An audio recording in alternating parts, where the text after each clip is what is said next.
My name is Dale Wilkerson. I'm from Potty. We're based in Los Angeles. And, basically a little bit about the company. We're a truly small company, truly independent company. Potty was invented by a husband and wife team. And Natalie Yoon, the wife, still runs the business and owns it today. The seed was about 10 years ago. You use the term busy professionals. They were a couple that were very busy. They had 2 dogs. They were using keypads. They were kind of horrified at how many they were using, and they started looking for other opportunities for more eco-friendly options. And so they actually started a business called Doggy Lawn over 10 years ago, which is a grass option. And Potty was born later out of all the pain points of that business. And it's meant to be the shelf-stable, non-perishable, wholesale, independent pet version and option, because a lot of retailers wanted to carry the grass, but of course they couldn't. And so in its current form, it's been around since the end of 2018 in the size and shape. There was kind of a beta test version that we did, and we took feedback from retailers and changed some things about the product and then relaunched it. But basically, Potty is an eco-friendly, all-natural, multi-use pee pad, mainly for dogs. We do get comments from customers that their cats use it and things like that, but it is 100% real bark. It absorbs urine, it controls odors, and replaces up to 60 traditional pads. It's recyclable, compostable, made in the US.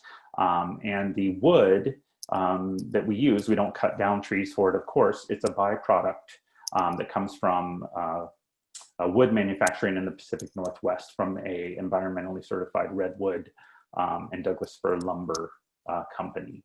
And we're, of course, a member of the PSC and 1% for the planet.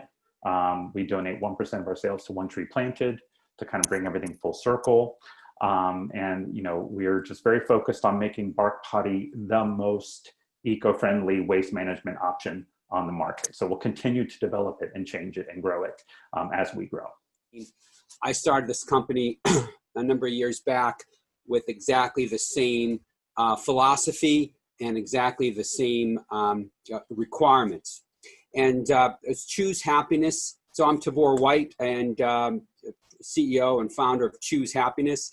We are a social enterprise as much as we are a business. We support indigenous farmers and herders, in addition to bringing amazing eco-friendly, what I call creations to America's dogs.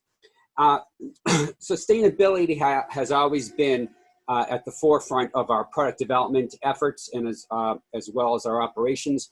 We partner with Bhutan, which is the only carbon negative country on the planet. We also offset 100% of our carbon that we do generate. And one of my premier products that I'm very happy about, very proud of, is this, our Barcaron, which is our macaron for dogs, our decadent doggy desserts. They're functional foods as well. Each one has a functional health benefit, but what I really want to talk about right now is this package. There's no plastic in here. It has a beautiful poem. This is handmade paper made by a group of women in India. It's like a box of chocolates for dogs, and it has a soy-based wax here, so it's actually biodegradable. We're actually about to get approved for the USDA Bio-Preferred program for this package. So everything we do is eco-friendly, sustainable, as well as we give back to animal rescue. And in terms of DEI, well, we're a tiny company. I am the only employee. We are employee owned, but we do our best, especially with the indigenous farmers and herders whom we support. I'm Deb I'm a founder of Polkadog in Boston. So when we develop a product, we often look to our community of suppliers and partners for inspiration. We look to see what's being made or caught locally, and if there are parts of the fish or animal that are healthy and tasty for dogs and cats, but not as appealing to humans. Our codskins are an example. Our codskins started with me working with a local Boston fish processor who made fillets that sold to restaurants and grocery stores. The cod fillets are sold skinless, and the processor was throwing the skins in the trash. We saw an opportunity to make our own very healthy treat for dogs and cats, and at the same time help utilize the whole fish. Another example is our clam chowder treats. We work with a local clam processor. While equally nutritious, they can't use the darker part of the clam meat in the clam chowder they make for people because people want a pure white clam chowder. We utilize the darker clam meat in our clam chowder sticks for dogs.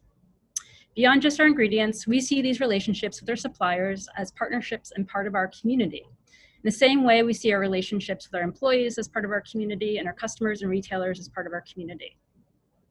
Part of the importance of having a more inclusive community for me has been allowing some space to step off the platform, and at the same time reorganizing that part and recognizing the part of the reason I have a platform is because I come from a place of privilege.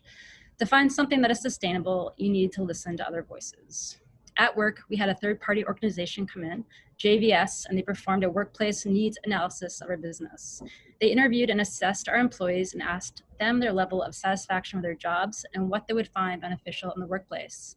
The majority of our ESL staff responded that they would like to have English classes. So we, together with JVS, organized for English classes for those who requested it, and the classes became part of their regular workday. It was important to hear from our staff what they wanted instead of making the decision on our own.